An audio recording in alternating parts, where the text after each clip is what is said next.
Que vous soyez nouvel immigrant au Canada ou pas, la tendance des loyers actuellement très élevés fait de telle sorte que tout le monde veut acquérir son bien immobilier.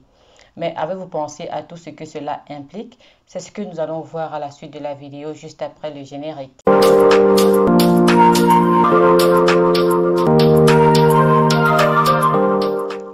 Salut, bienvenue sur Vicky ici. Si c'est ta première fois de passer ici, je m'appelle Vicky et je poste très souvent du contenu sur la vie au Canada, comment immigrer au Canada. Il y a quelques semaines de ça que je postais une vidéo sur mes réalisations dans lesquelles il y avait l'achat de notre maison familiale. Si tu n'as pas encore vu cette vidéo, je t'invite à la regarder. Je m'arrangerai à mettre le lien quelque part là en haut. Alors, il y a beaucoup de personnes qui sont venues à moi et m'ont demandé comment ça se passe pour d'acheter une maison au Canada. Et c'est ce que nous allons voir dans cette vidéo. Donc, je parlerai de type de biens qu'on trouve généralement au Canada, des coûts à prévoir lorsque vous voulez acheter votre bien immobilier, du financement pour l'achat de votre maison et aussi des avantages et des inconvénients parce que tout comme la location, être propriétaire au Canada ou ailleurs d'ailleurs, ça a des avantages et des inconvénients bien sûr. Pour accéder facilement à un bien immobilier, vous aurez besoin des services d'un agent immobilier qui se chargera de vous faire parvenir des listings. Il se chargera d'organiser les visites et aussi de faire des offres à votre place. Ça tombe bien parce que actuellement nous travaillons avec un agent immobilier des plus pointus de la place ontarienne et aussi on va jusqu'au Québec. Il se chargera de vous trouver la maison de vos rêves à la hauteur de vos attentes et cela sans frais. Vous ne payez rien.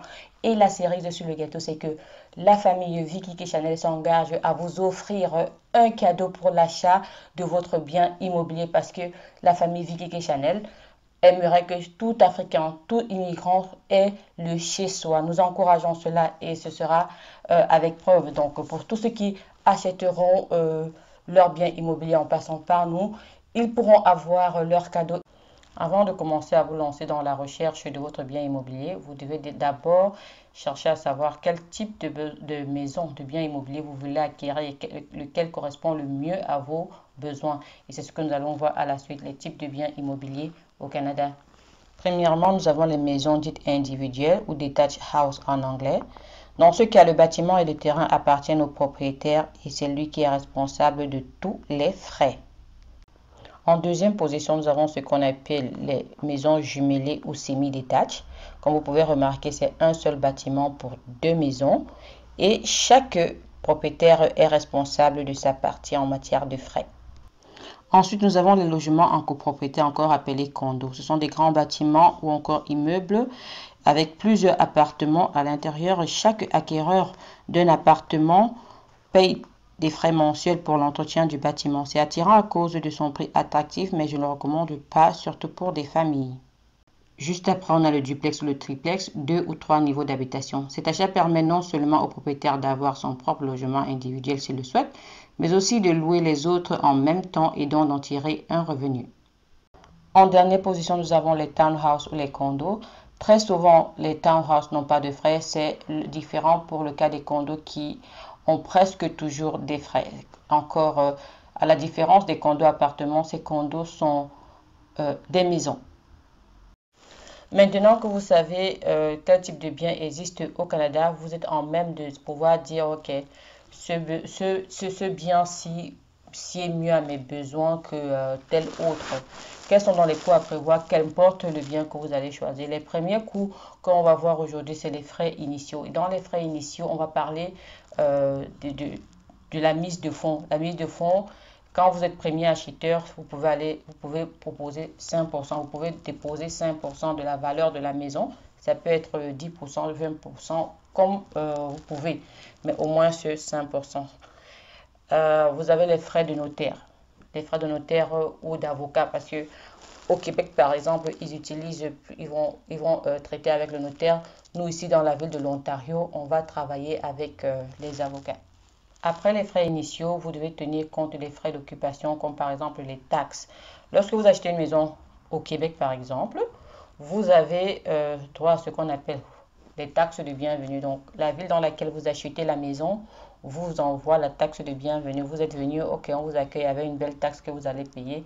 Et c'est souvent, c'est un certain pourcentage, je peux pas dire n'importe quoi, c'est un certain pourcentage de la valeur de la maison. Contrairement ici à l'Ontario, où lorsque tu achètes ta première maison, le gouvernement ontarien te verse de l'argent. C'est un peu contradictoire, mais je ne sais pas pourquoi. Maintenant, il y a les frais d'inspection. Lorsque vous achetez une maison et qu'elle n'est pas maison neuve, c'est une maison qui a déjà été utilisée, vous devez faire inspecter la maison pour savoir quels sont les vices cachés. Mais seulement, ces vices-là peuvent ne pas être décelables. Et à ce moment, vous devez prévoir des frais d'entretien majeurs. Et ces frais d'entretien majeurs, là, ça va dépendre un peu de la personne qui a fait l'inspection, du moment où l'inspection a été faite. Prenons par exemple le cas d'une inspection qui se fait en plein hiver. En plein hiver, on ne voit pas la toiture parce que la neige recouvre la toiture. Alors, lorsque l'inspecteur va faire, il va peut-être regarder juste un peu, il ne va pas aller au fond, il ne va pas regarder toute la toiture parce qu'il n'a pas accès. Il va dire non, ça semble être correct, vous allez continuer dans le deal. Seulement lorsque l'hiver est passé et que vous entrez dans la maison, vous découvrez que la toiture était pourrie et il faut la refaire. Ça, c'est des frais que vous devez auxquels vous devez penser. Et c'est la raison pour laquelle je conseille aux personnes qui achètent la maison en période d'hiver, par exemple, de programmer leur inspection lorsqu'il n'a pas neigé. Comme ça, ils pourront voir tout. Cette inspection est primordiale. Sinon, quelqu'un risque de vous vendre une maison pourrie avec, par exemple, une fondation à refaire totalement. Donc, c'est très, très important. Étape à ne surtout pas négliger. De toute façon, si vous travaillez avec nous, on se chargera. Bref, on vous orientera dans ce sens-là. Vous avez trouvé votre maison, elle vous plaît. Vous avez fait l'inspection, tout est correct. Maintenant, il faut penser au financement. Combien coûte votre maison? Est-ce que votre bien coûte peut-être 200 000, 400 000, 300 000, 1 million? Est-ce que vous avez ces montants en poche? Je doute fort que oui, parce que même si vous avez ces montants en poche, vous n'allez pas vous dessaisir, vous allez peut-être faire un investissement qui va vous rapporter. Alors, lorsque vous avez tout ça, vous avez besoin du financement. Et ce financement-là, c'est la banque qui va vous l'accorder. Et la banque, pour vous accorder un pareil crédit, doit se rassurer qu'elle sera payée. Et pour se rassurer qu'elle sera payée, il y a des éléments qu'elle va aller chercher sur sur vous, à savoir le crédit record, ils appellent ça crédit record check, un truc comme ça, avec une belle lettre là. Je ne sais pas comment on appelle ça en français. Donc, ils vont aller regarder votre situation d'endettement. Ils vont regarder si vous êtes quelqu'un de fiable à qui on peut prêter. C'est là d'où l'importance du crédit record. Et ce crédit record, excusez-moi encore, je vais chercher le terme et je vais vous mettre ça en français. Et cela, c'est à une grosse, grosse importance parce que pour les nouvelles arrivants, comme certains l'ont dit dans les commentaires de la vidéo que j'ai fait sur les réalisations, ils ont dit, ah, tu es arrivé à 3 mois, tu as acheté la maison, à 6 mois, tu as acheté la maison, c'est impossible parce que ton crédit record était trop neuf. C'est vrai que quand le crédit record est neuf, ça pose un problème, honnêtement, parce qu'il doit avoir une certaine ancienneté. On doit voir qu'il y a un suivi, qu'il y a eu, telle personne, elle a continuellement pris un crédit et ce crédit est remboursé parce que c'est sur ça qu'on va vous juger. Aussi petit soit le crédit, il faut faire travailler son crédit ici au Canada, c'est très important. Ça veut dire que si votre crédit n'est pas bon, vous n'aurez pas le financement. Et si vous avez déjà fait la mise de fonds, vous allez perdre votre mise de fonds. Donc, pour acheter une maison, rassurez-vous que ça va passer.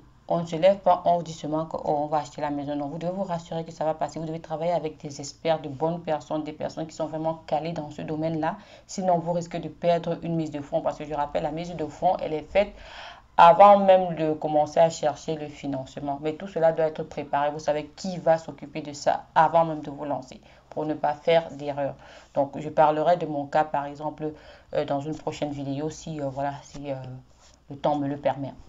Voilà un peu. Et après, maintenant que vous aurez appliqué au financement et que la banque va checker votre historique de crédit, c'est ça le terme, voilà, j'ai trouvé, c'est ça le terme. Votre historique de crédit, elle va vous accorder ou pas le crédit pour le financement de votre maison.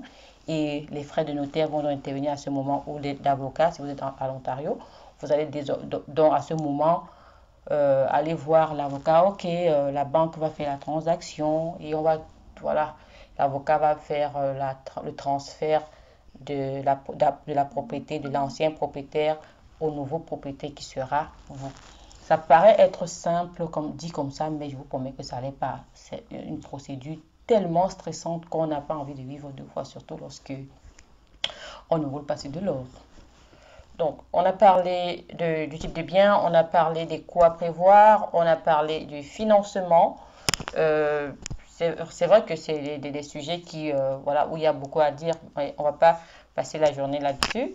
Donc, maintenant, on pourra parler des avantages et des inconvénients sur le fait d'être propriétaire au Canada. C'est vrai que les avantages et les inconvénients, c'est sur le fait d'être propriétaire tout court. Mais bon, comme je suis je suis au Canada, je vais dire au Canada ce que cela implique. Je vais commencer par les avantages d'être propriétaire au Canada, puisque le sujet c'est au Canada. Les avantages d'être propriétaire, quels sont les avantages que vous avez à être propriétaire?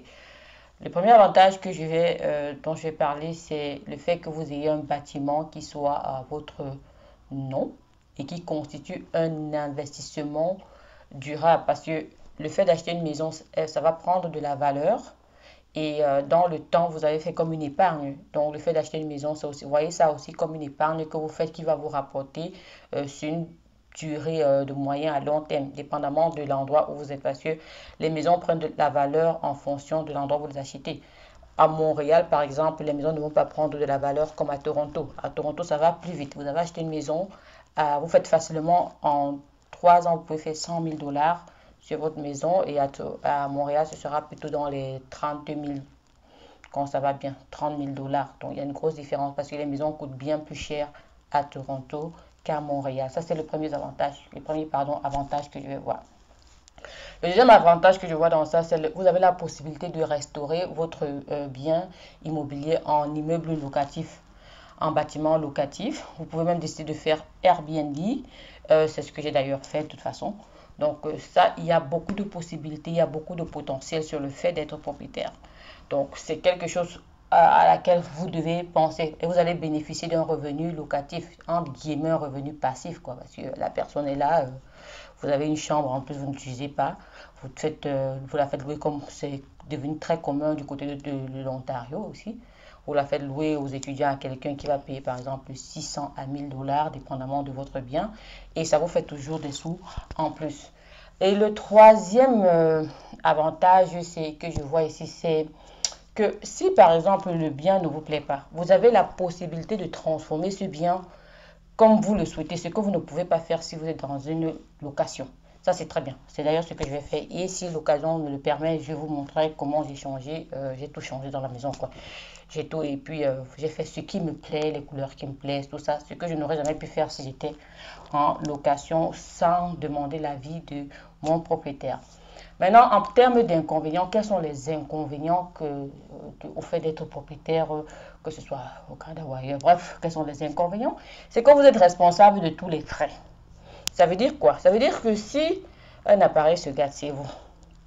Si l'enfant a dégradé un mur, vous êtes responsable. Si, comme j'ai dit tout à l'heure, la toiture a un problème, vous êtes responsable. Si votre équipement de chauffage et de refroidissement, de climatisation a un problème, ça vous engage. Et je vous promets, c'est que la maison a beaucoup de frais qui sont inhérents que vous ne pouvez même pas imaginer. Donc voilà d'abord le premier inconvénient. Les dépenses continuelles sont surtout lorsque vous prenez une maison qui n'est pas neuve. Le deuxième inconvénient, c'est que ça nécessite un gros investissement financier. Ce n'est pas tout le monde qui a 5%. Prenons l'exemple, par exemple, d'une maison qui va coûter, disons même 400 000 francs. Non, pas 400 000, oh, je suis encore en francs, non, 400 000 $. Combien va faire les 5%? Si vous devez déposer 5% ou 10%, c'est 40 000 ou 20 000 qu'on vous demande de déposer. Et ça, c'est sans compter les frais qui gravitent autour dont j'ai parlé un peu plus tôt. Donc, voilà le deuxième inconvénient que je vois à ça. Mais bon, peut-être c'est un inconvénient. Je trouve en ça un inconvénient et ça n'enlève pas pour vous. Et maintenant, l'autre inconvénient, c'est les intérêts relatifs à l'hypothèque. Ce que vous devez savoir, c'est que lorsque vous prenez le financement à la banque, ce ne sont pas des bons samaritains, ils vivent de ça. Ils vont vous charger des intérêts et ces intérêts-là vont, quand vous faites le calcul, vous avez juste envie de dire non, je ne paye pas parce que surtout dans le début de du paiement de votre hypothèque, vous payez carrément, voilà, rien que des intérêts, quoi. Les intérêts sont énormes. Ça, c'est un gros inconvénient que je vois. Donc, lorsque vous avez une grosse mise de fonds, c'est aussi bien. Si vous pouvez avoir le maximum, même 50%, ce serait toujours bien de mettre comme ça va diminuer la charge d'intérêt. Un autre inconvénient que je vois, ça, c'est la mobilité réduite.